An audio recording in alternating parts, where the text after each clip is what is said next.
Coming up on Mountain News this morning, an Eastern Kentucky veteran helps others conquer their struggles with addiction. And organizations team up to give people in Perry County a chance to earn some good pay without having to leave their homes.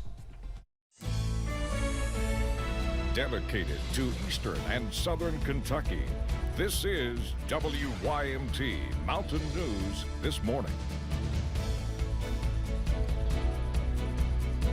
It is finally Friday. I think that's an old George Jones song. Good morning, everyone. I'm Steve Hensley along with Brandon Robinson filling in for Dakota this morning. I am. Brandon's not filling in for Dakota. He's always here. Sometimes I fill in for Dakota. No, I haven't had to fill in for Dakota yet, but I have too. I had to do cut-ins the other day when he was doing the breaking news in Letcher County. Yeah. So you never know who I'm going to be filling in for. But it's Friday. Brandon, I'm glad you're feeling better this morning because folks at home may not know you were pretty rough shape yesterday. Yeah, it was not a good morning yesterday. Made it through the news and did the cut-ins and got to the house and slept most of the day. But I started chemo yesterday, so people probably saw it on Facebook. But it's been a rough road. But I'm feeling better today. Just a few rumbles in there this morning. Doing pretty good. Let's take a look at our forecast as we head out the door. And it's cold out there this morning, at least colder than it was this time yesterday. 37 Wise in Jonesville, 39 Middlesboro and Jacksboro, 40s everywhere else this morning. Jackson and Somerset now tied for the warm spot there at 46. Get the bowls out. It's time for some breakfast this morning. Getting your frosted weather wheats in there. And it's going to be a fairly decent morning out there. Sunshine mixed with a few clouds early. And then we'll see again sunshine take over by mid to late morning. And then the clouds return as we head deeper into the night thanks to what's going on a little bit later. It could be a weak disturbance moving through here. And that will bring us some rain chances. And you see that 35 there. So again, some winter mix or even some snow could be possible in those higher elevations toward tomorrow morning. More on that in just a little bit. Steve? Brandon, thank you. Thursday, an Eastern Kentucky University professor was laid to rest. Dr. Suzanne Bird died after being hit by a car in Richmond last week. Her visitation started at 6 last night at Oldham Robertson Powell Funeral Home, and the funeral followed. No charges are expected to be filed in connection to her death.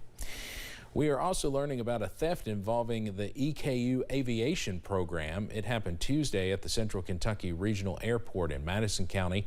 EKU police list 8 theft reports of university-owned property. EKU's aviation program is based at the airport. We have reached out to EKU to try and get more information about the thefts, but so far have not heard back. The National Institute on Drug Abuse and U.S. Department of Veterans Affairs says more than 1 in 10 veterans have been diagnosed with a substance use disorder. Earl Young is a U.S. Army veteran who served in the 1990s and early 2000s. While overseas, a fellow soldier introduced him to crystal meth, sparking a 23-year battle with the drug.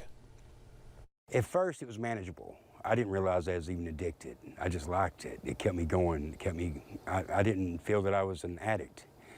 Towards the end, I was homeless, basically living under a bridge.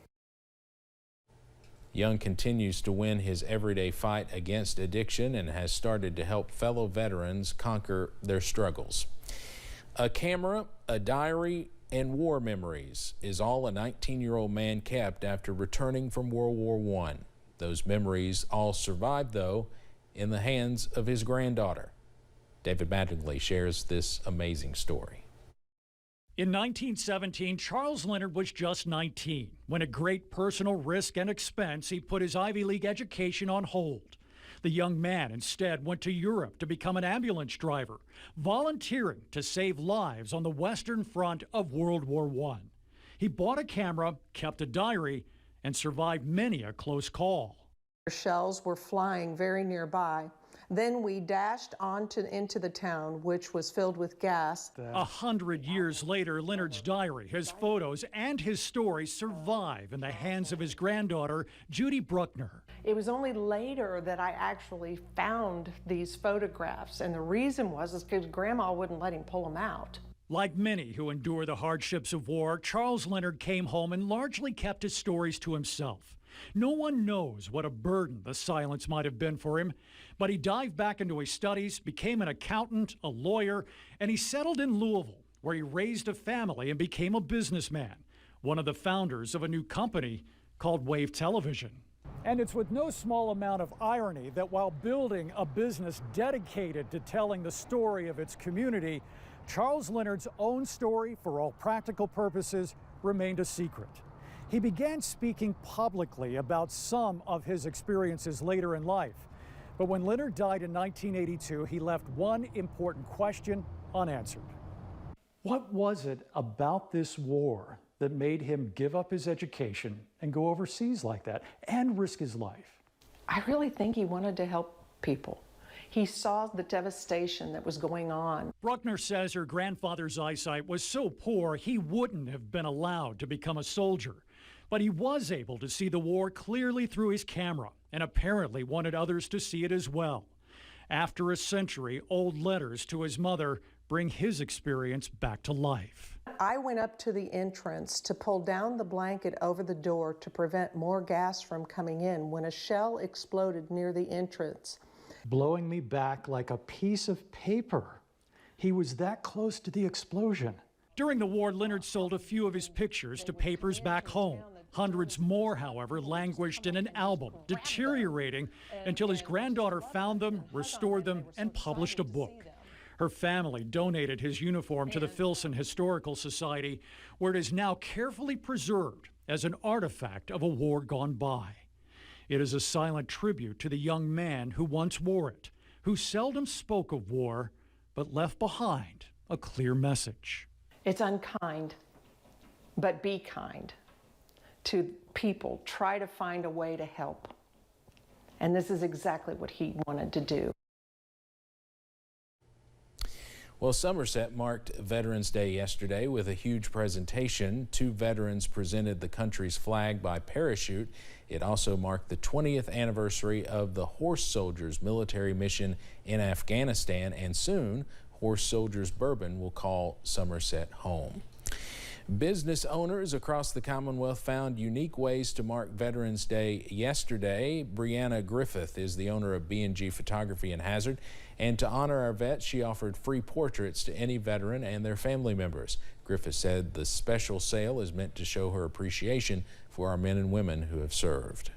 They've done so much and sacrificed so much to serve our country and to protect us, keep us safe, and I've had several family members that all served over the years, and I just want to do something special for them to honor them for all they've done for us. Griffith told us she was thrilled to have a busy afternoon yesterday, sending vets home with a digital image or high-quality print. Those looking for work in Eastern Kentucky were in line for not only a potential job, but a big incentive in Perry County. WYMT's Corey Sanning has more on that. Helping to grant community members what could be a life-changing opportunity. It gives all job seekers the opportunity to find what it is that is their niche. Several organizations joined together to create a job fair at the Hazard Perry County Senior Center. WellCare of Kentucky and the Eastern Kentucky Concentrated Employment Program were welcomed by officials from Perry County to help those seeking jobs. Officials say 82 people from across the region made the trip. The job seekers that were in attendance were of great quality and very skilled. Hoping to both get a steady income and a $3,000 bonus as well. I think that will go a long way, and then not only the sign-on bonus, but they have a competitive wage. So I think it's a very good job as well long term, and I love to see our citizens have those opportunities. Perry County Judge Executive Sky Alexander says while Hazard is known for coal, he encourages people to apply to different jobs in the area. We must grow other opportunities for our youth that's coming up here in order for people to stay, raise their family, and live here. And in the event that coal does go down someday, benefiting the region as a whole. That will stimulate the economy greatly, not just for the holidays, but hopefully for years to come. While providing a much-needed boost. In Perry County, Corey Sanning, WYMT, Mountain News. Officials say another multi-company job fair will be held at the Corbin Center next Thursday.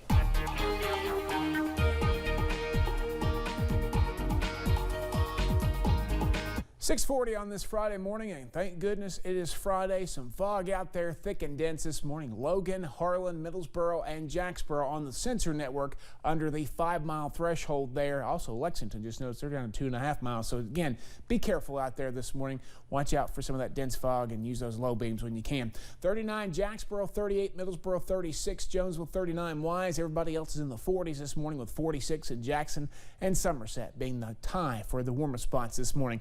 Out the door forecast, grab those jackets. I don't think you need to scrape any this morning, but you may by tomorrow morning, because temperatures are going to drop into the mid-30s. But today, 59, which is the average high for this time of the year, with some clearing skies. Steve? All right, Brandon, thank you very much. And the time is now 6:41. Still to come on Mountain News this morning. A pharmacy over in Virginia might be in some trouble after vaccinating kids against COVID using an unapproved method.